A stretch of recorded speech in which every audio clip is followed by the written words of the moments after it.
que casualmente leyendo sobre qué razón tuve como la reflexión también en el libro como en Nehemías, o sea, siento que hay mucha similitud en ellos, en estos dos libros.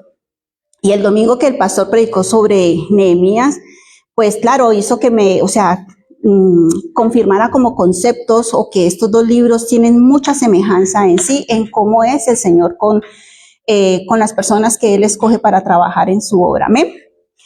Entonces, estamos estudiando por la misericordia del Señor, aprendiendo a estudiar el libro de Amós y con amor traer esta interpretación que el Señor, pues, en leer y en buscar, pues, me ha ido edificando y que espero que también de esa misma manera a ustedes el Señor les hable y toque su corazón, ¿no?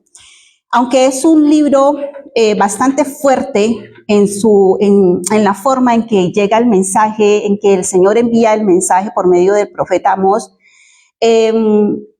también vemos la grandeza y esa misericordia tan grande que tiene el Señor, que siempre, nunca habrá un juicio del Señor, sino antes Él haber tocado nuestras puertas y habernos anunciado antes de lo que Él piensa hacer. Entonces esto habla del amor y de la fidelidad que tiene el Señor para con su pueblo. Amén. Entonces, la semana pasada, pues el primer martes habíamos hablado sobre la introducción del libro de Amós. La semana pasada hablamos un poco sobre el capítulo 1 y ya entrando un poco más en el capítulo 2, este capítulo 1, terminando en el último versículo, abrimos por favor nuestra Biblia, Amós, en el capítulo 1, terminando, versículo 15, dice así la palabra del Señor. Y su rey irá en cautiverio, él y todos sus príncipes, dice Jehová. Entonces, este versículo nos está indicando, nos estaba hablando, en el versículo 14, dice que iba a encender fuego y en el muro, y estaba hablando a los amonitas, estaba enviando el juicio de lo que iba a sucederle a los amonitas. Entonces, el versículo 15 dice que y su rey irá en cautiverio, él y todos sus príncipes. Entonces, esto lo que nos está diciendo es que no solamente el pueblo que había cometido pecado iba a ser, iba a caer juicio sobre ellos, sino también sobre los gobernantes de esa nación. Me encanta este libro porque es que lo que estoy leyendo me está trayendo temas de la actualidad y es imposible no pensar en mi país, pensar en otras naciones de cualquier parte del mundo, decir, oye, es que esto está pasando tal cual. Y esa profecía, a pesar de que fue, esto fue en el siglo VIII, ¿cómo es posible que en el siglo VIII antes de Cristo y que hoy en pleno siglo XXI después de Cristo, esa profecía esté al pie de la letra? O sea, el Señor nos sigue hablando, nos sigue amonestando sobre el pecado, sobre de que pecamos y que creemos que no vamos a tener consecuencias por ello. Dice, y su rey irá en cautiverio junto a sus líderes. O sea, los líderes eran, o sea, los príncipes, o sea, los gobernantes de ese momento, y hoy en día está hablando a los gobernantes, a los presidentes, a los que están gobernando las naciones actualmente. Dice que serán derrocados. Entonces digo, serán derrocados. Y vemos presidentes, por ejemplo, en Sudamérica, que toda esta ola de nuevos gobiernos, todos están así, cayendo. Todos. ¿Han tenido su tiempo para arrepentirse? Por supuesto que sí. ¿Han menospreciado, han oprimido al pobre? Claro que sí. ¿Han robado, han saqueado naciones? Claro que sí. Pero como han tenido el tiempo para buscar arrepentirse y no lo hacen, entonces el Señor dice que serán derrocados e irán en cautiverio. Y hoy en día tenemos un presidente que está en cautiverio. Entonces, la palabra del Señor se cumple al pie de la letra. Y no solamente a las personas, al pueblo, sino a los gobernantes. ¿Por qué cayó juicio sobre esta nación, los amonitas? Dice que fue por la crueldad desmedida y específicamente por la violencia contra las mujeres embarazadas de Galaad. Esto fue un ataque directo contra la vida misma y debemos tener en claro que la vida le pertenece solamente a Dios. Entonces, que el ataque a indefensos, como lo es un bebé y lo es una mujer vulnerable en estado de gestación, y ser atacada porque les abrieron los vientres y sacaron a los bebés, entonces dice que esto no se iba a quedar impune ante los ojos del Señor. Este versículo nos muestra que esta acción provoca la ira de Dios. Y cuando yo leía esto, yo decía, esto nos tiene que llevar a reflexionar cuando, por ejemplo, con el tema del aborto, que muy olímpicamente naciones en el mundo hacen leyes y aprueban leyes creyendo de que otras personas tienen privilegios o tienen más importancia que sobre la vida de un bebé, ¿no? Entonces, el Señor oye a esas naciones que se atreven a sacar leyes a favor del aborto, pues el Señor hoy les está diciendo de que habrá juicio por lo que están haciendo a estos gobernantes. La vida que solo le pertenece a Dios, hoy el Señor dice que Él está al tanto de las acciones de los poderosos y que el juicio de Dios desmantelará por completo a toda nación opresora. En titulares, en la prensa, en internet, podemos ver todas las naciones que han oprimido naciones completas y que las han destruido y están quedando en vergüenza, porque el Señor va a desvelar la verdad, la va a sacar a flote y los va a avergonzar. En este capítulo 1, terminando en él, porque quiero hablar para conectar con lo que hoy el Señor me habló y que les traigo preparado, dice que aquí estaban siendo desvelados los pecados de las naciones vecinas. Recordemos que en el capítulo 1, cuando Amós empieza a hablar, dice, dijo Jehová y rugirá desde Sión. Después más adelante dice a Damasco. Después empieza a decirle los pecados y por qué el Señor los iba a enjuiciar a Galaad. Y así sucesivamente a Edom y a Amón, que es de donde quiero terminar para hacer engranaje con el mensaje y el estudio del día de hoy. Bueno, entonces, ¿por qué sobre las naciones vecinas? ¿Por qué empezar Amós a empezar a decirle los pecados y el mal comportamiento de las naciones vecinas? Es como, ¿y por qué Israel decía, bueno, le están diciendo todos los pecados y todo lo que las otras naciones han hecho y nosotros Israel no? Porque Israel se creía que como eran el pueblo elegido, ellos se creían pues que estaban por encima de los demás. Entonces, bueno, eso no es conmigo, y eso nos toca también a nosotros, como cuando decir, mi hermano cayó, ese hermanito cayó en pecado, y creer que ese pecado de los demás no nos afecta también a nosotros.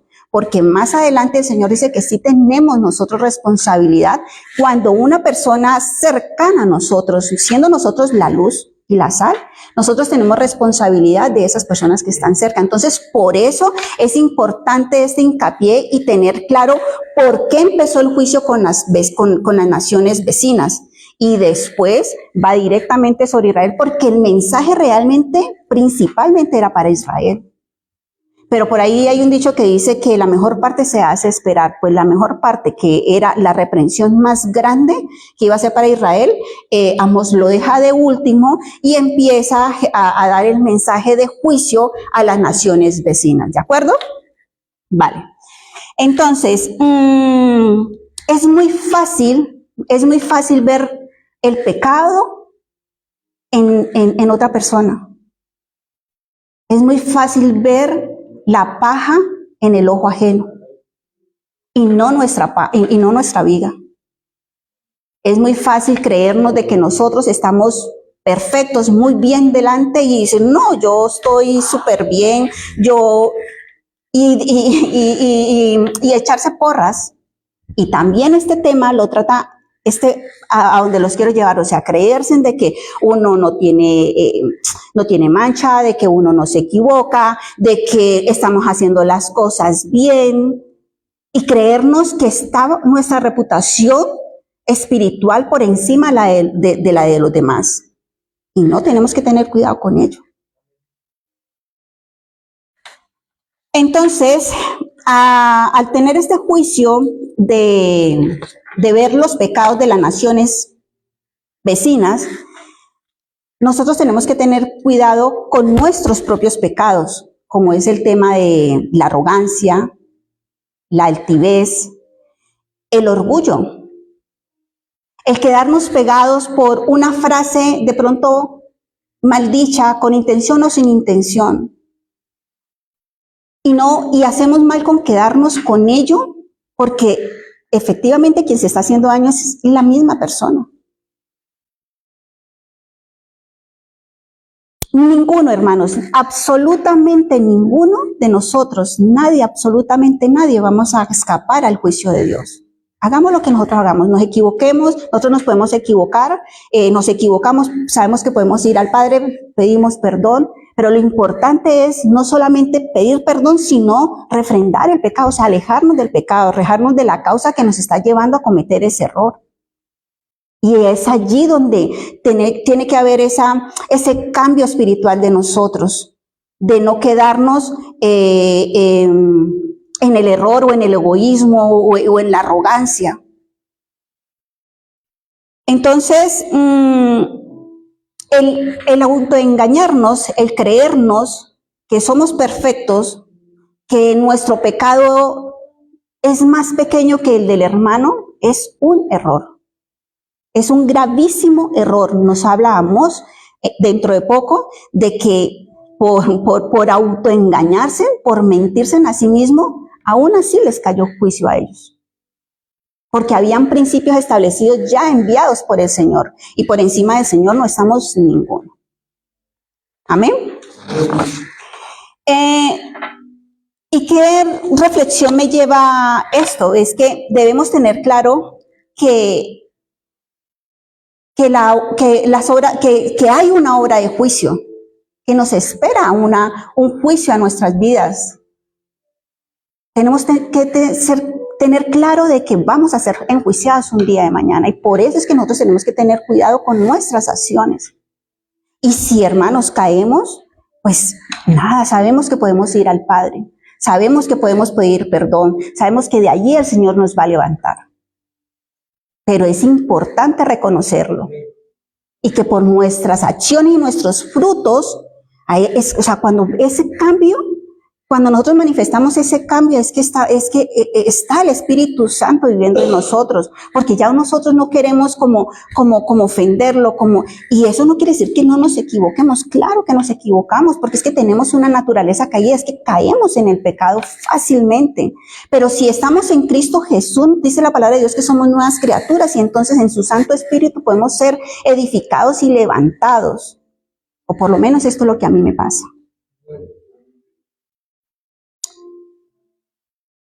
Somos responsables del mensaje del Evangelio, del mensaje de salvación, a nuestras familias de sangre primeramente, luego a nuestros vecinos, nuestros amigos, porque dice, alguna vez el pastor en una predica dijo, tenemos que predicar primero en nuestra Judá, en nuestra casa. Y allí no es solamente que nos vean.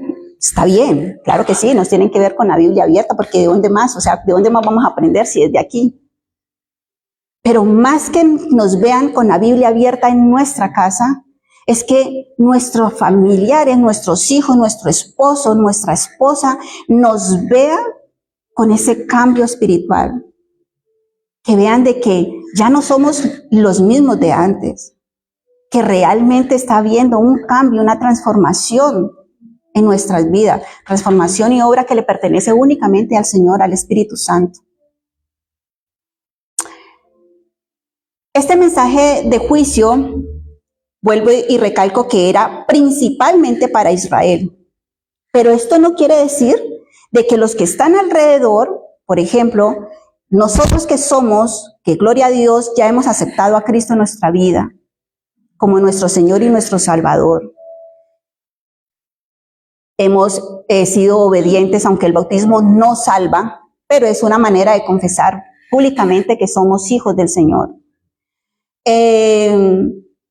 Cuando empezamos a venir a la iglesia, a estudiar, a empaparnos más de los asuntos del Señor, a que esa obra transformadora del Espíritu Santo sea en nuestras vidas y nosotros poderlo proyectar de alguna, usted tiene que ir a proyectarlo, no es que sencillamente se da. Sencillamente, sabes que no tenemos que hacer ningún esfuerzo cuando hemos aceptado al Señor. Ya Él empieza a hacer la obra porque la obra es de Él. Entonces, nuestro testimonio dentro de nuestras familias o de nuestro entorno de amigos, que son, el testimonio son esos frutos, ese testimonio tiene que hablar del Señor Jesús. Tiene que haber ese cambio, esa transformación.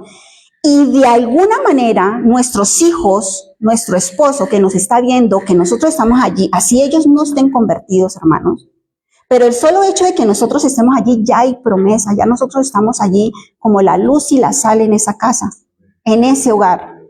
Y ellos de alguna manera, indirectamente, están conociendo del Evangelio, bien sea porque cuando nos podemos hablar del Evangelio abiertamente o citar la palabra del Señor o hablar de un pasaje o con nuestras acciones que son nuestros testimonios, ya ellos están siendo indirectamente evangelizados.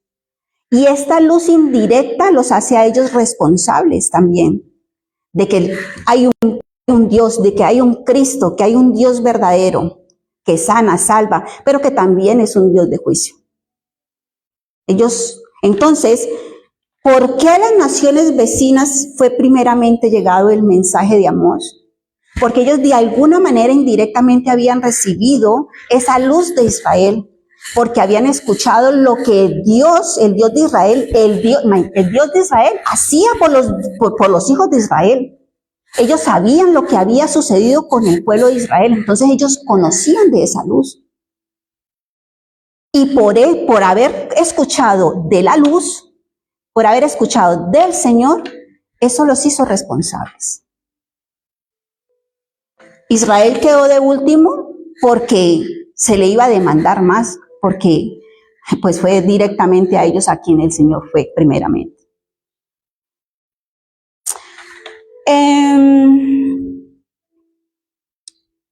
¿Quién debió de haber manifestado esa luz del Señor? Tenía que haberlo hecho el pueblo de Israel a todas estas naciones. Tenía que haberlo hecho. Pero más adelante vemos de que a pesar de que ellos testificaron, dieron testimonio de las cosas que Dios había hecho en el pueblo de Israel, a sus padres y a sus generaciones, después se olvidaron. Se olvidaron de lo que Dios había hecho. Entonces tenemos que ser nosotros muy cuidadosos porque estaremos creando juicios sobre nuestras vidas cuando no reconocemos que el Señor, incluso hermanos, yo puedo dar testimonio de que ni siquiera aún habiendo llegado a los pies de Cristo, ya el Señor estaba cuidando de mí. Yo hoy espiritualmente ya puedo discernir eso, porque yo cómo pude haber enfrentado esta situación, yo por qué tomé esta decisión. Y ya sabemos que absolutamente todo viene del Señor. Todo lo que nosotros hacemos, lo que nosotros hacemos bien, porque lo que hacemos mal, ¿no? Eso somos responsables nosotros. En Señor no hay mancha. Entonces, todas las cosas que Israel, las cosas buenas que el Señor había hecho por Israel, Israel tenía la obligación de hacerlas conocer a las naciones vecinas. Y por eso tenían que, el Señor más adelante les hace responsable. Amén. Dice la palabra de Dios, y encontré algo muy bonito que dice que Dios iba a demandar de la mano de Israel la sangre de todas esas naciones que fueron enjuiciadas y que perdieron la vida, porque tendrían que haber sido ellos más enfáticos o más claros o más vehementes en salir y predicar del evangelio, sino que hubo un tiempo en que se quedaron en una sola línea y bajaron la guardia. Porque dice la palabra del Señor que al que mucho se le da, mucho se le demandará. Esto lo encontramos en Lucas 12:48. Y me encontré esta madrugada que yo estaba leyendo en Mateo 12:48. Me encontré esto y de verdad que yo nunca este versículo, soy sincera, nunca lo había tomado en ese sentido. Y mira que lo he escuchado en prédicas y lo he leído también en muchas ocasiones. Pero mire que cuando las cosas son del Espíritu y cuando es realmente que el Señor le quiere a uno, Señor, revelar, lo tengo aquí, a ver. Lo busqué. Ay, Dios. A ver. Este es Mateo 12:48. Dice así la palabra, dice, respondiendo él al que le decía esto, dijo, ¿quién es mi madre? ¿Y quiénes son mis hermanos? Y extendiendo su mano hacia sus discípulos, dijo, he aquí mi madre y mis hermanos, porque todo aquel que hace la voluntad de mi Padre que está en los cielos, ese es mi hermano y mi hermana y mi madre. Entonces, yo dije, yo reflexionando esto, yo leí este versículo y yo dije, con esto el Señor Jesús nos estaba mostrando que la familia es más que un parentesco. Que el que hace la voluntad de mi Padre, dice el Señor, dice, ese es mi hermano y mi madre. Y a mí se me explotaba la cabeza y se me llenaba de emoción porque yo dije, ¡y qué hermoso esta verdad! Porque nos recuerda que nuestra verdadera familia es la familia de la fe. Porque es el Señor el que nos une. Y a veces entonces yo decía, bueno, y uno, porque a veces, Dios mío, es tan difícil el ser humano, nosotros de verdad somos tan difíciles, porque tenemos diferentes maneras de pensar, diferentes caracteres, diferente forma en todo. Yo trabajo en la hostelería y a veces cuando voy a atender a una persona, el uno quiere el café de una manera, el otro del otro, y a mí me enloquece. Yo digo, qué difícil es tomarse un café, pero todo el mundo quiere tomar café y en diferentes formas. Yo digo, wow, qué difícil es el pensamiento humano. Pero con este versículo dice el Señor que el que hace la voluntad de mi Padre Celestial, ese es mi hermano. Y yo decía, esto nos recordaba que nuestra verdadera familia se encuentra en la fe que compartimos, escuchen esto, que compartimos en la dedicación de la voluntad de Dios. Es en lo único que nosotros estamos de acuerdo, en la fe con el Señor. Y yo dije, y estamos en la iglesia y a veces todo el mundo estamos tirando para diferentes partes, porque es nuestra carne. Pero en una sola cosa sí estamos de acuerdo y es en el Señor. Y por eso dice la palabra que somos uno en Cristo. Y yo dije, wow, qué lindo, qué bonita verdad. Yo dije, Señor, yo voy de verdad. Y a veces yo reconozco y decía, bueno, pero ¿por qué nos decimos hermano, hermana, hermano? Yo prefiero que me digan Rosy, o sea, es como más personal. Pero yo no, mira, es que de verdad, es que somos hermanos, pero porque somos hijos de un mismo Padre. Porque nos une un mismo espíritu, porque nos une la dedicación de que estamos haciendo la voluntad de Dios. Y la verdad, esto lo aprendí anoche, o esta madrugada. Entonces, para la gloria del Señor lo quiero decir y pues también pues de reflexión o como de testimonio. Amén. Bueno, ahora sí vamos teniendo un poco esto de contexto con ese último versículo que es del versículo 15 del capítulo 1. Ahora sí vamos a empezar a leer el capítulo 2. Y dice así, dice, el martillo que cae en la casa. Amén. Entonces, dice así la palabra del Señor. Capítulo 2. A ver, el 15. Capítulo 2, sí. Así ha dicho Jehová, por 3 pecados de Moab, y por el 4 no revocaré su castigo, porque quemó los huesos del rey de Edom hasta calcinarlos. Aquí hay 2 cosas. Lo primero, ¿quiénes eran los moabitas? Estos moabitas eran descendientes de Moab, hijo de Lot y sobrino de Abraham. Imagínense del linaje que venían. Habitaban al este del Mar Negro y fueron enemigos frecuentes de los israelitas. Pero en algo sí se entendían, y eran en las transacciones comerciales. En los negocios, en el dinero, ahí sí se entendían, pero eran enemigos acérrimos. Tras la destrucción de Sodoma y Gomorra, y de que los ángeles sacan a Lot y a su familia de Sodoma antes de ser destruida, y después la esposa de Lot se le indica que no debe mirar hacia atrás, ella mira hacia atrás, se convierte en estatua de sal, queda Lot con sus 2 hijas, las hijas dicen que ya se quedaron sin hombre, entonces emborrachan, embriagan al padre, lo violan, porque eso es realmente lo que sucedió, lo violan, y de la hija mayor es que salen los moabitas, y de la hija menor, los amonitas. Entonces, en este versículo dice, así ha dicho Jehová, por 3 pecados a Moab, o sea, a esa región, a esa descendencia de esta relación incestuosa entre Lot y sus hijas. Y dice, y por el 4 no revocaré su castigo. O sea, era pecado tras pecado los que estaban cometiendo en Moab. Porque quemó los huesos del rey de Edom hasta calcinarlos.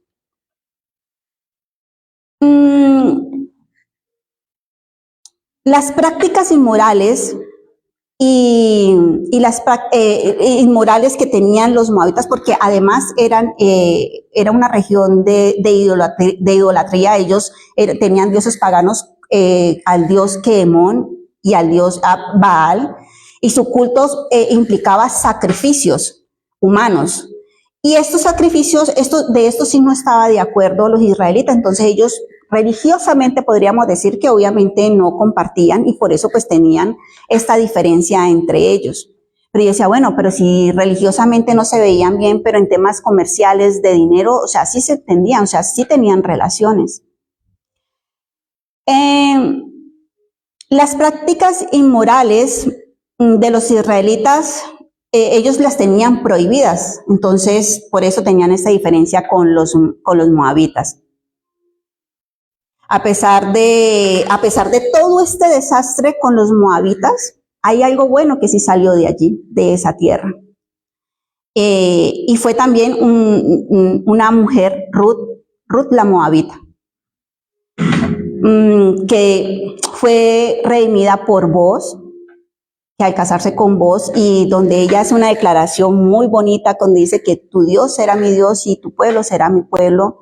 Y ella se aleja de esta tierra de Moab y se va detrás de su suegra Noemí, a pesar de que ya Noemí quiso despojarse, dejarla a ella para que ella emprendiera su vida, pero no, ella dejó todo atrás y se fue detrás de Noemí y se vino detrás de nuestro Dios. Entonces, con esta preciosa declaración de Noemí, pues no todo en Moab fue malo. Y es a pesar de que en muchos países, muchas naciones decimos, los de tal región, los de tal nación son esto y esto y esto. Pues mire que no podemos generalizar, la palabra de Dios nos dice que no, porque mire que en Moab sí había idolatría, sí habían pecados, pero mire, salió Ruth, y con ella la descendencia del rey David, y con la descendencia del rey David el linaje de nuestro Señor Jesucristo. Y con nuestro Señor Jesucristo, pues nuestra salvación y vida eterna. ¿Amén? La segunda parte de este versículo dice, a ver, prenderé fuego en Moab y consumirá los palacios. Dice, de Keriot, y morirá Moab con tumulto, con estrépito y sonido de trompeta. O sea, por los pecados, dice el Señor que no iba a revocarles el castigo a ellos, porque estaban tan empecinados en hacer y deshacer y creer que podían hacer y deshacer. Y la palabra del Señor dice que Él no puede ser burlado.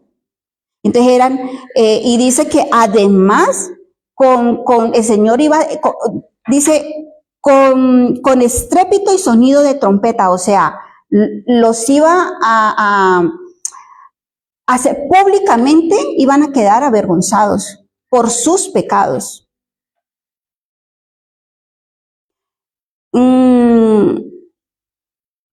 Este acto terrible de Moab, que pecó gravemente al quemar los huesos del rey Edom hasta calcinarlo, es un acto de, además de sevicia y crueldad.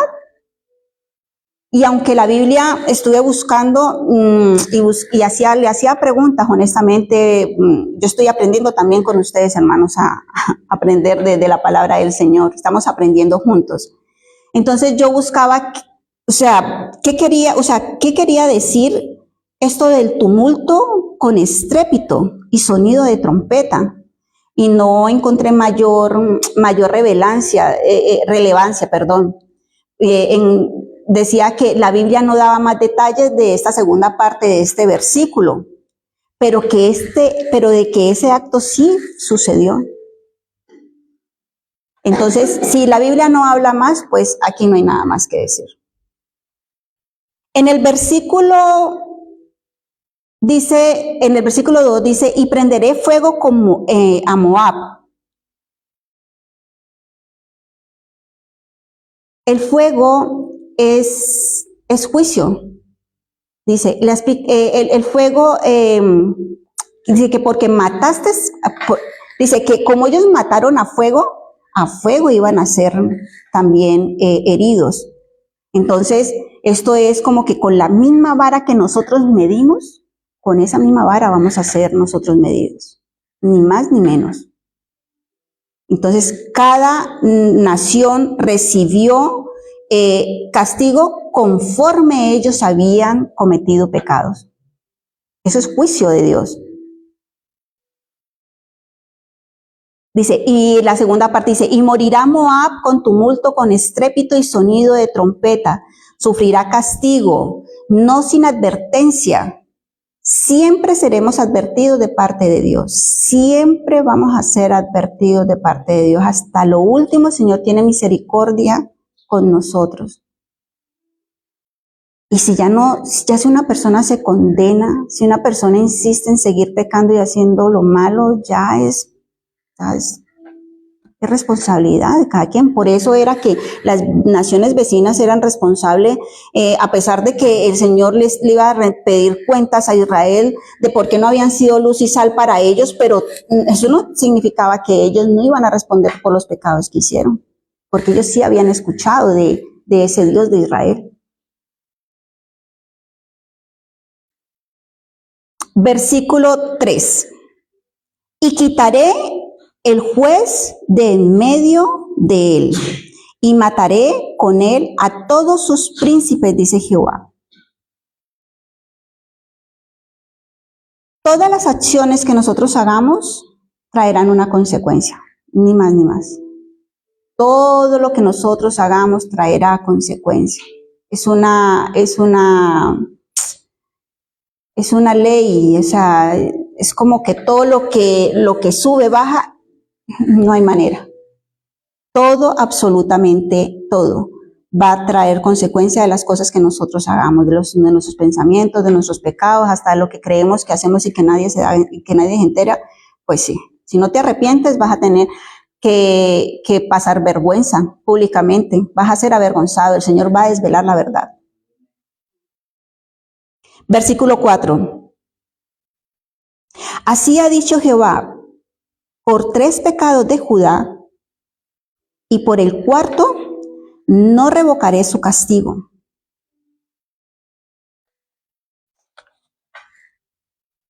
Porque menospreciaron la ley de Jehová y no guardaron sus ordenanzas, y les hicieron errar sus mentiras, en pos de las cuales anduvieron sus padres. Aquí se pone bueno ésto, porque encontramos que el profeta está haciendo énfasis, y hablando sobre el mensaje de juicio,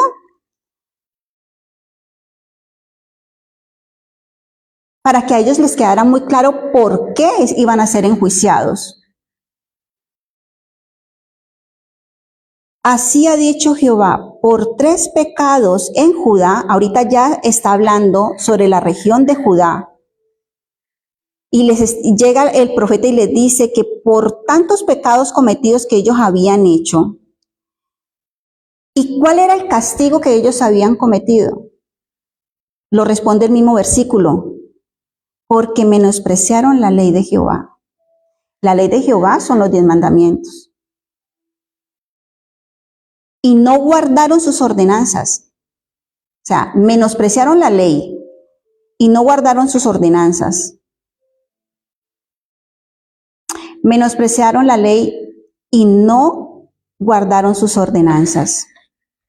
Y dice, y les hicieron errar sus mentiras. O sea, además de que menospreciaron la ley, ellos creyeron que porque tenían la ley y no guardaron los mandamientos del Señor, y además se automintieron, dijeron, esto aquí no pasa nada.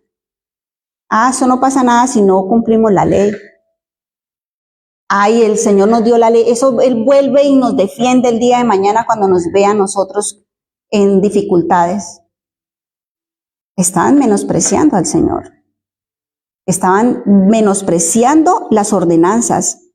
Y dice el pasaje, y les hicieron errar sus mentiras. O sea, ellos mismos se mintieron.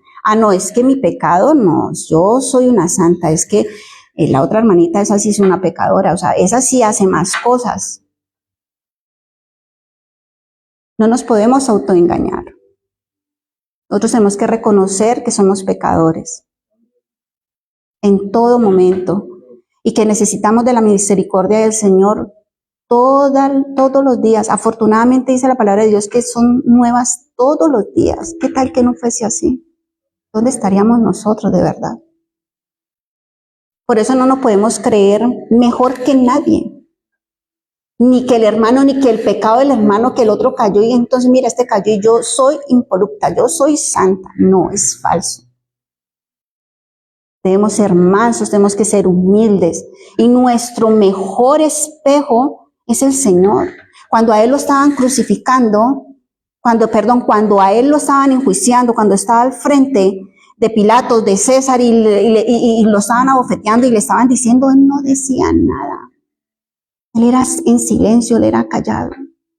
Estaba siendo abofeteado, escupido, calumniado,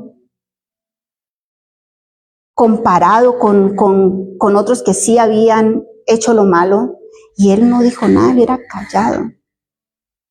Y a nosotros nos cuesta a veces quedarnos en silencio.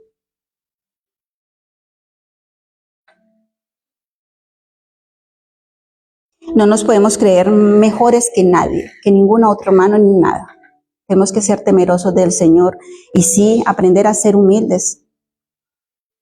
Es lo que nos queda. Y es que Él es el ejemplo a seguir en nuestras vidas.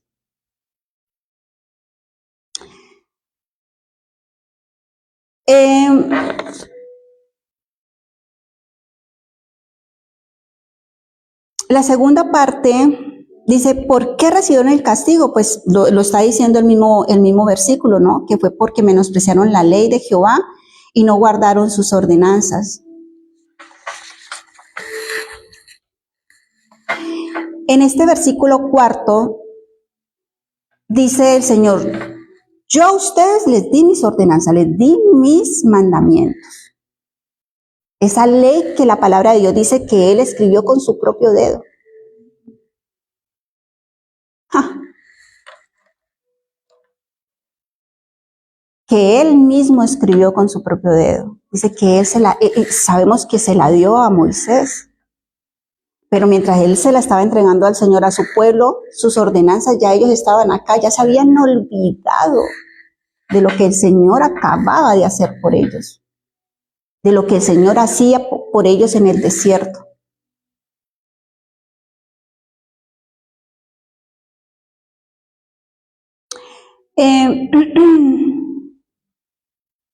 Dice el Señor, ustedes se olvidaron de las ordenanzas para que fueran luz y testimonio a las naciones. Aquí es donde el Señor le está reclamando a Judá y les está diciendo por qué iban a ser castigados. Dice, porque ustedes tuvieron el privilegio, a quien más se le da, más se le exige. Nosotros por conocer del Evangelio, por nosotros venir y tener el privilegio y la oportunidad de tener una casa como esta, el Señor nos ha entregado esta casa, servidores de vida, para que nos congreguemos, para que busquemos del Señor, para que nos edifiquemos en buena palabra.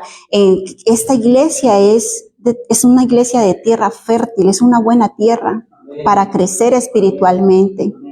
Tenemos pastores que nos llevan a exhortarnos, a edificarnos espiritualmente y que crezcamos espiritualmente.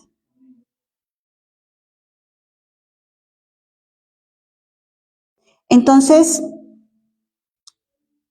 ese testimonio que tenía que haber por las acciones de este pueblo, tenía que haber hablado del testimonio que ellos de haber recibido del Señor, no sé si me hago entender.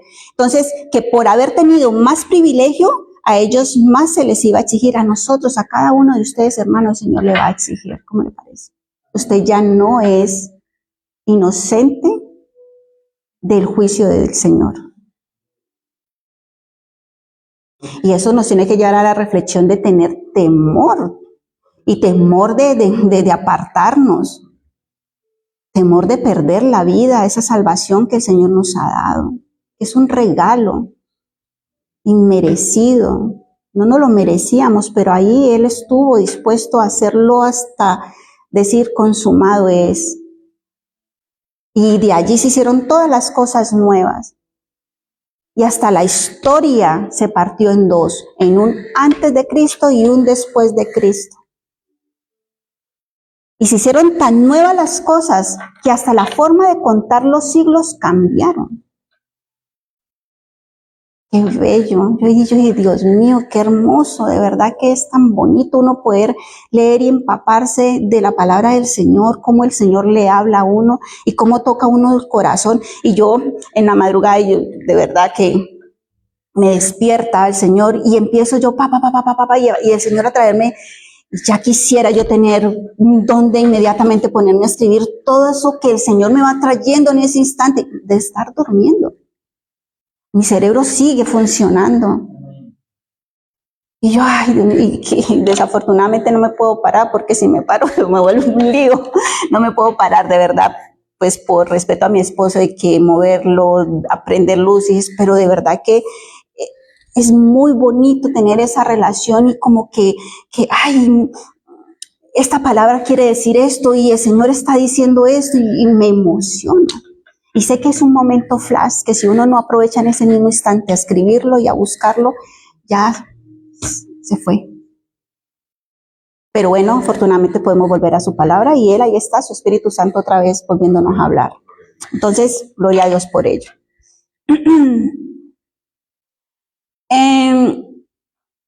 Leer la parte donde dice que porque menospreciaron la ley y no guardaron sus ordenanzas y les hicieron errar sus propias mentiras, fue que se autoengañaron. Se empezaban a decir mentiras. No podemos decirnos mentiras, porque por automentirse, dice el Señor más adelante, dice, por tanto, prenderé fuego en Judá. Y ellos mismos se dice más exactamente, no me lo voy a inventar. Lo hicieron errar sus mentiras, se automintieron. Y en pos de los cuales anduvieron sus padres, o sea, ellos empezaron a no creer lo que ya el Señor había hecho con sus padres, con sus generaciones pasadas. ¿Y qué había hecho el Señor en las generaciones pasadas? Sacarlos de Egipto, alimentarlos con maná. Y no solamente con maná, sino que el Señor tuvo el cuidado de darles también carnita, codornices. Ese Señor cuida los detalles para cuidar de nosotros, cuidar de nuestras vidas. Salvarlos de las plagas de Egipto. El agua de la roca, esto lo encontramos en Éxodo 17 y en número 20. Dice que el agua amarga se volvió dulce para que ellos bebieran. Yo decía, hoy muchas naciones en el mundo, muchas partes, el 70% del planeta está cubierto de agua salada. Pero en muchos países, todavía en muchas naciones y ciudades no hay agua dulce. Y todavía, imagínense, y en este tiempo, antes de Cristo, dice que el Señor el agua amarga la volvió dulce para que ellos bebieran. Y en el pleno siglo XXI, con toda la tecnología que tenemos, y todavía en muchas partes no hay agua dulce, o por lo menos, hombre, sí sé de que el agua del mar la tratan y la pueden tratar de volver dulce, pero hombre, pero esto como un milagro para estas personas, y que hoy en día nos haya quedado escrito de que el Señor lo hizo así. Además, la protección divina, la columna de nube durante el día. Imagínense, durante el día para que el sol no les quemara en el desierto. Y de fuego para que en la noche no tuviesen frío.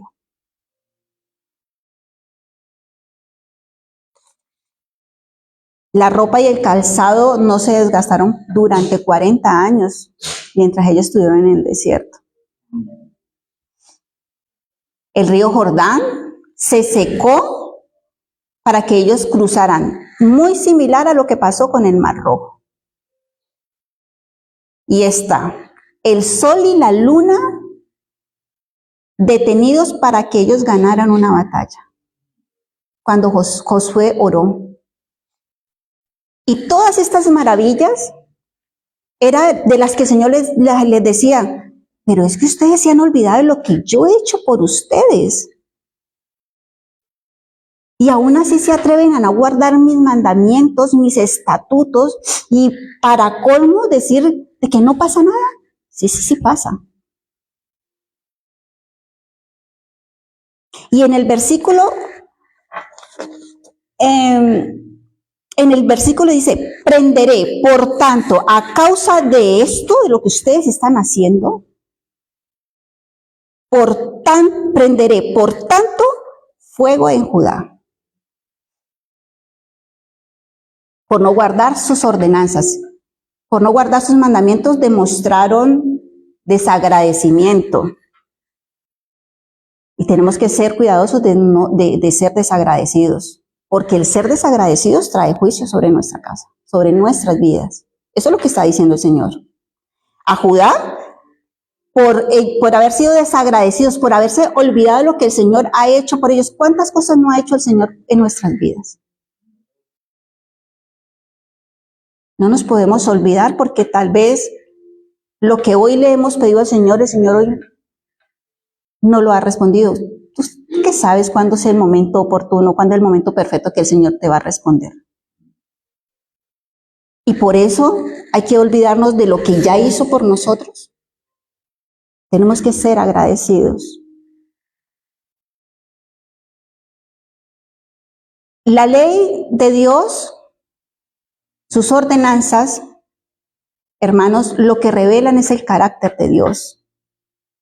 Y la Biblia es la palabra de Dios, así, literal. La Biblia es la palabra de Dios. Esto no necesita más explicación. Es la palabra de Dios. Y no es un libro cualquiera. Es un libro que tiene vida. Es un libro que habla. Es un libro que te lleva a reflexionar cuando estás equivocado o a confirmarte cuando estás haciendo las cosas bien. Es un libro que nos levanta. Es un libro que nos edifica, es un libro que nos llena de emoción. A mí me llena de emoción, es apasionante leerlo. Y saber todo lo que el Señor tiene aquí, que todo lo quiere compartir con nosotros, todo nos lo quiere revelar.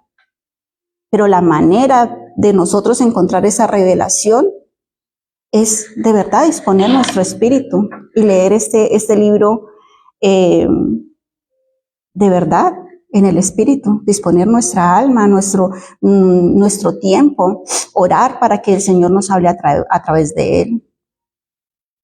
Muchos años atrás, cuando yo intentaba leer la palabra de Dios, no entendía absolutamente nada y ahora pues estoy aprendiendo, porque la verdad también estoy aprendiendo con ustedes, hermanos, pero reconozco que es un libro que tiene vida porque yo, y leerlo y entenderlo, y yo, wow, Señor, qué hermoso lo que dice aquí. Mire, por ejemplo, el versículo que les dije ahora de Lucas 12:48.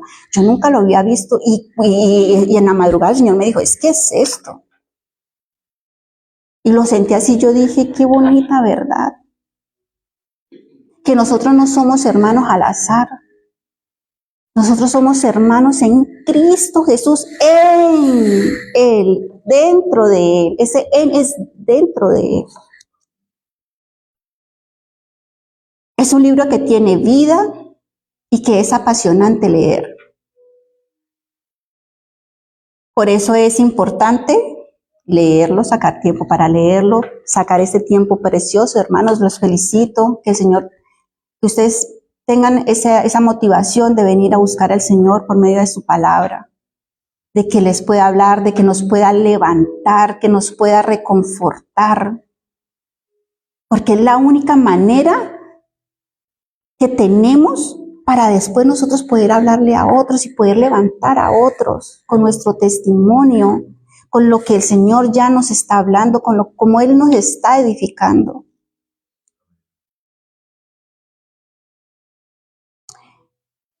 No se trata solamente de leerla, aprenderse versículos y ya, no.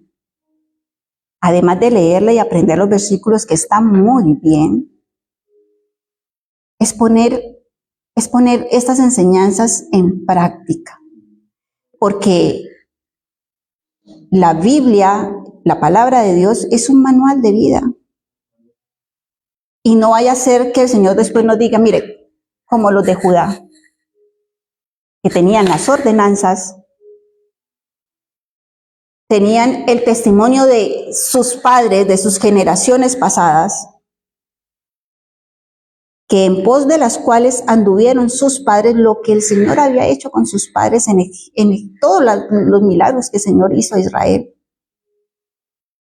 Entonces que el Señor, por causa de no hacer caso, de no hacer caso de sus ordenanzas, de aprender de la palabra del Señor, de hacer la vida práctica en nuestras vidas, el día de mañana el Señor no nos vaya a decir, por tanto, prenderé fuego en tu vida.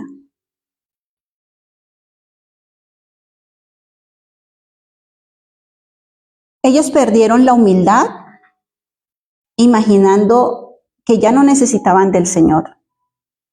Y es un grave error. Todos los días necesitamos del Señor. Hoy se acaba este día y mañana tenemos que volver a buscar del Señor y buscar de sus misericordias para que sus misericordias nos alcancen y guarde de nosotros, guarde de nuestros hijos. El primer mandamiento de la ley dice, no tendrás dioses ajenos delante de mí. Dice, amarás a Dios sobre todas las cosas. Dice, y esa ordenanza, esos 10 mandamientos no han cambiado, son los mismos que fueron entregados a Moisés, al pueblo de Israel, y del que el Señor está en este momento dando juicio, era por esos 10 mandamientos. Y esos mandamientos son exactamente los mismos que nosotros tenemos, hermanos, y que nosotros debemos cumplir. Que no los vamos a cumplir al 100%, claro que no, pero por lo menos sí debemos intentarlo. Y el primero dice, no tendrás dioses ajenos delante de mí. Y esto significa que nuestro esposo, nuestra esposa, nuestros amados y preciosos hijos y nuestros adorados nietos no pueden estar por encima del Señor. Que el Señor tiene que ocupar ese primer lugar para nosotros hallar misericordia delante de Él. Es la única manera, o sea, no podemos, dice la palabra de Dios, que fuera de Él, apartados de Él, nosotros nada podemos hacer. Y que nosotros tenemos que ser como ese pámpano pegados ahí a ese árbol, a la vid verdadera que es Él, para nosotros tener vida.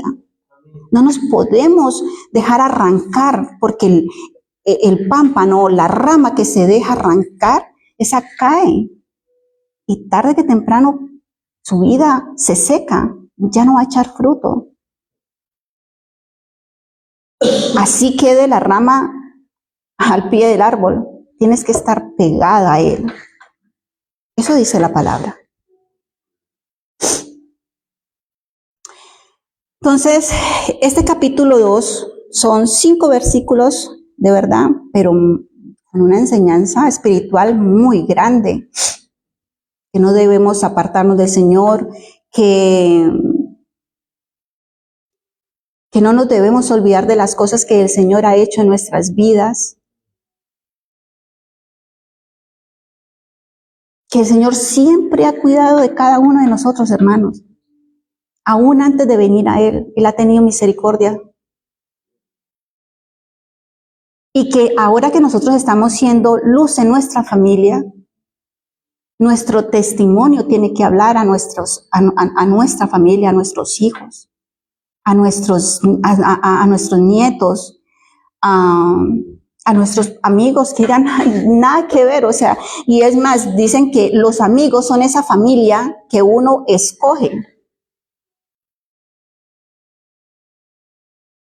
Y cuando estaba uno en el mundo no decía, sí, porque este es mi rosca, y este es el amiguito, y esos dicen que es la familia que uno escoge, pero si es una familia que no conviene, es mejor apartarse, porque son ellos los que deben convertirse en a nosotros, porque nosotros somos nuevas criaturas en Cristo Jesús, y nosotros estamos siendo la luz para esas personas, nosotros somos siendo ese Israel, lo que Israel tenía que ser de luz para las naciones vecinas, que ellos tenían que dar cuenta de sus pecados, claro que sí,